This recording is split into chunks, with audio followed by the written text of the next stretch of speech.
From Smithville to Shawnee Mission, you're listening to Mundo in the Morning on 95.7 FM, KCMO Talk Radio. Day 34 of the government shutdown is here. Roger Marshall, of course, Kansas U.S. Senator, is joining us on KCMO Talk Radio. This comes a couple of days after the senator visited Harvesters Food Bank in Lawrence to meet with staff and volunteers and see how they are set to handle the shutdown with, of course, now food stamps being put on hold. Senator, good morning. It's great to have you here. What was that visit like on Friday? Hey, Pete. Well, good morning. Food banks has been one of my big priorities. My wife volunteered at one for 20-some years as well. So we've been to quite a few of the food banks. This is a center that warehouses lots of food and then distributes it as well. It's lots of volunteer ran, so it's always heartwarming. And those people have a real touch too. So when people come into the food banks, there's an opportunity to touch them personally, spiritually, socially as well. So I'm a huge fan of food banks. And to your point, obviously with food stamps, maybe they're on, maybe they're off again. I'm not sure in the next week or two, but certainly those food banks will be even more important. Well, I was going to say, what are we exactly expecting here in the days to come? I don't admittedly know how these food stamps get distributed, when, and what that's going to look like with the government shutdown. What insight do you have on that front? Well, now we've got the courts involved with it as well. So we ran out of the regular money. On Saturday, there was some contingency money of $5 billion that's supposed to be used for like hurricanes and disasters. But these two federal judges said, well, the Schumer shutdown is a disaster as well. So you need to use those $5 billion up. So it's going to take a little time to start it after it's been stopped.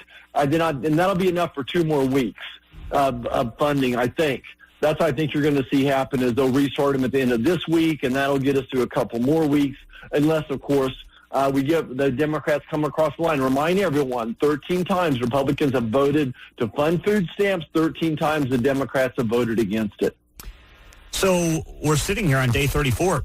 How does this end?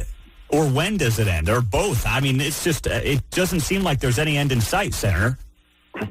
Yeah, Pete, I think, again, it's so important, though, we go back to the basics here and frame the conversation. Republicans want to open the government and work towards responsible spending. The Democrats want to add $1.5 trillion of debt for our grandchildren, and we're saying no. So they've taken a hostage, and not just the 1.5. Within that, of course, are the Biden supplemental funding as well for Obamacare, where there's $50 billion of fraud. So you're right. I thought, this would be the week, I thought, with the inflection point of all the different pressure points. The second week now that the air traffic controller, CSA, have not got their money yet. WIC programs are out of money. The governor's races tomorrow in 2 blue states. And then the food stamp thing is really the one that was that you saw people squirming about it. Senators on both sides of the aisle, including me. Yeah, that look, I want to fund the food stamps. 42 million Americans use it. 200,000 Kansans use it. So that's the inflection point. But now the judges have taken, it sounds like maybe their foot off the throat. So I don't have an answer for you, Pete, but I'm going to be flying back here in a moment and get back to work on it. So you're going back to D.C. So are you guys going to be voting again today or tomorrow?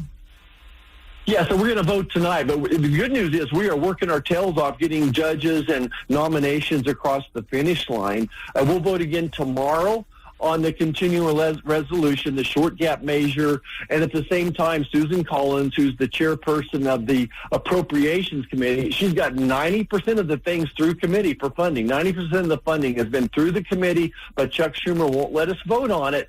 But so she's going to keep trying to work her magic to get those other 3. There's 3 buckets left she needs to get finished as well. And look, the stopgap measure, we got to figure out how long we need it. It was to November 21st, but now we're going to need it to go into next year. There's no way even if they vote tomorrow, if the Dems vote tomorrow to open the government, we can't get the regular order done for funding of the government done by November 21st. Roger Marshall, Kansas U.S. Senator on KCMO. The president yesterday said on his Truth Social and then also on 60 Minutes, it's time to blow up the filibuster and just open up the government with 51 votes in the Senate. Majority Leader John Thune appears to be against that for now. What do you want to see happen? Well, for the first time, I'm considering it. Look, all options are on the table right now. You know, I can argue both sides of this, Pete, and I truly have not decided. The arguments to do it are, number one, is we could plow right through President Trump's America First agenda. We control the White House, the House, and the Senate. We could plow right on through it.